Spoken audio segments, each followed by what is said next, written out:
O'zimni sog'indim. Beg'ubor o'zimni. Yomg'ir ostida qo'l kiyimim bilan yugurib yurgan, osmonga boqib, har bir bulutni biror jonivorga o'xshatgan o'sha beg'ubor o'zimni sog'indim. Bir dona muz qaymoq uchun butun kun kutishga rozi bo'lgan, lekin qo'lga tekkanda unga dunyodagi eng katta ne'matdek qaragan o'zimni. O'yinchoqlarga nom qo'ygan, har biri bilan alohida suhbat qurgan, eski daftar varaqlariga katta orzularni chizgan o'zimni. Ertalab uyg'onganda quyoshga qarab jilmaygan, kechqurun yulduzlarga tikilib tilak tilagan o'zimni sog'indim. O'sha payt hech narsa kerakmas edi.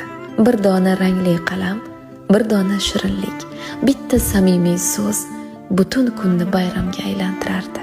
Maktabdan uyga yugurib kelgan, ayajon deb baqirgan, qo'lidagi 5 bahosini faxr bilan ko'rsatgan o'zimni sog'indim.